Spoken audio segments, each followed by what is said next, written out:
আব্দুল কাদের মির্জা এই অঞ্চলটাকে একটা সন্ত্রাসের রাজত্বে পরিণত করেছে। সে এখানে প্রত্যেকটি কাজে 10% কমিশন বাণিজ্য করেছে।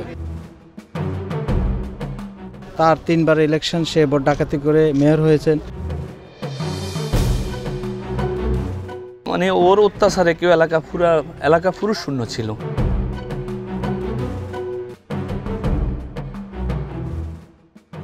একজনকে দেশ জুড়ে চেনে কাওয়া কাদের নামে।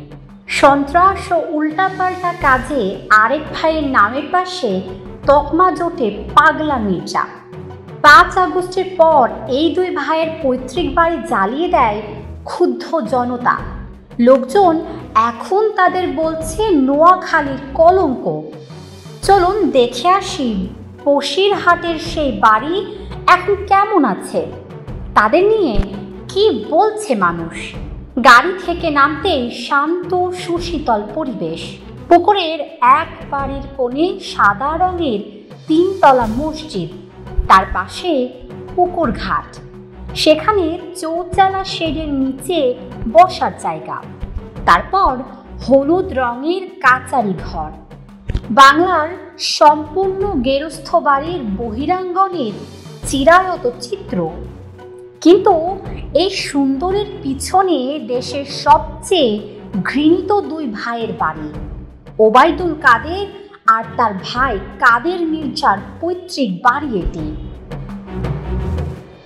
মসজিদের পাশ দিয়ে সারি সারি উঁচু নারিকেল গাছ আর শাখা পল্লব ছড়ানো মেহগনির ছায়াপথ ধরে পা বাড়াতেই চোখে পড়ে জনতার ঘৃণার চিহ্ন। দোতলা বাড়ির আঙিনায় পড়ে আছে আগুনে পোড়া পাজেরো গাড়ির কঙ্কাল। এটি ব্যবহার করতেন কাদের মির্জা।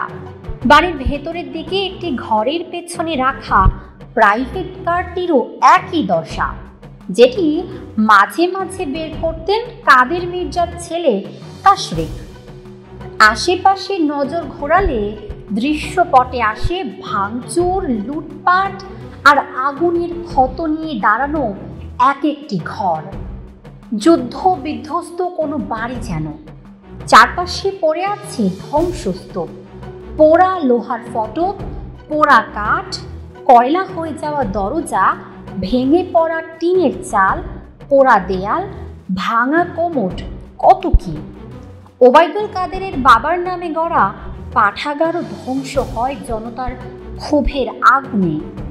কাদের মির্জা যেখানে ঘুমাতেন, দোতলা বাড়ির সব কটি কক্ষ শূন্য, কিচ্ছু নেই, কেউ নেই বাড়ি জুড়ে।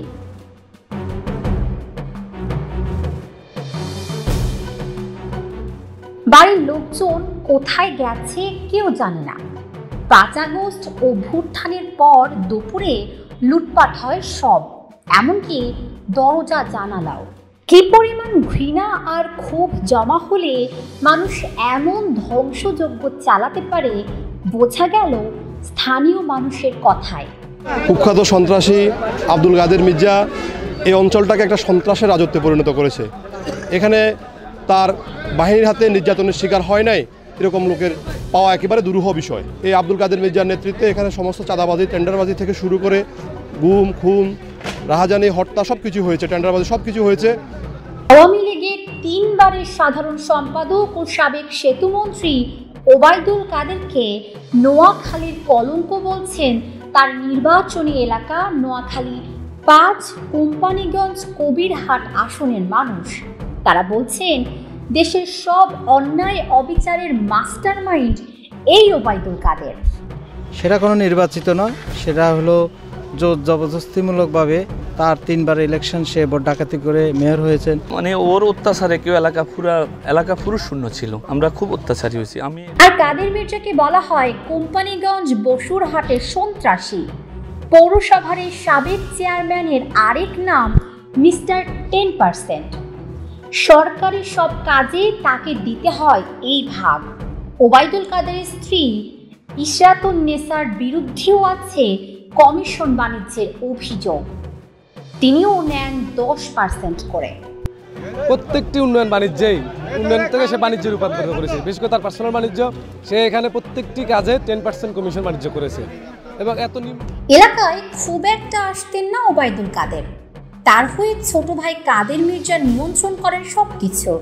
হেলমেট বাহিনী, হাতুড়ি বাহিনী ও টর্চার সেল সহ নানা ধরনের সন্ত্রাসী কাজের মাধ্যমে কোম্পানিগঞ্জে ত্রাসের রাজত্ব কায়েম করেন কাদের মির্জা। চাঁদাবাজি, সন্ত্রাসবাদীর সাথে তার একটা হেমলেট বাহিনী ছিল। বিএনপি, জামাত সহ সকল রাজনৈতিক নেতাকর্মীদের বাড়ি ঘরে হামলা, মামলা, অত্যাচার, নির্যাতনে তারা এলাকায় থাকতে পারে নাই। তারা বিভিন্নভাবে নির্যাতিত হয়েছেন এবং উনি তার বাহিনী বিরোধী দলীয় নেতাকর্মী, নিজ দলের নেতাকর্মী এবং ব্যবসায়ী থেকে সাধারণ মানুষের ওপর নির্যাতন চালাতেন কাদের মির্জা।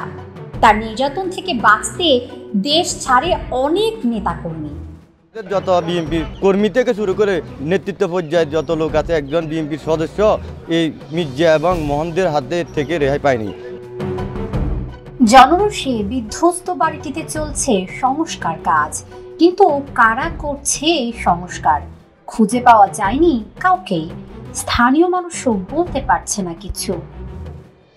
স্থানীয় লোকজন মনে করেন মানুষের ওপর ছোট ভাই মির্জা কাদেরের নির্যাতন নিপীড়নে সায় ছিল ওবায়দুল কাদেরের, আর ছাত্র আন্দোলন দমনে ওবায়দুল কাদেরের ভয়াবহ নির্দেশনার কথা সবার জানা।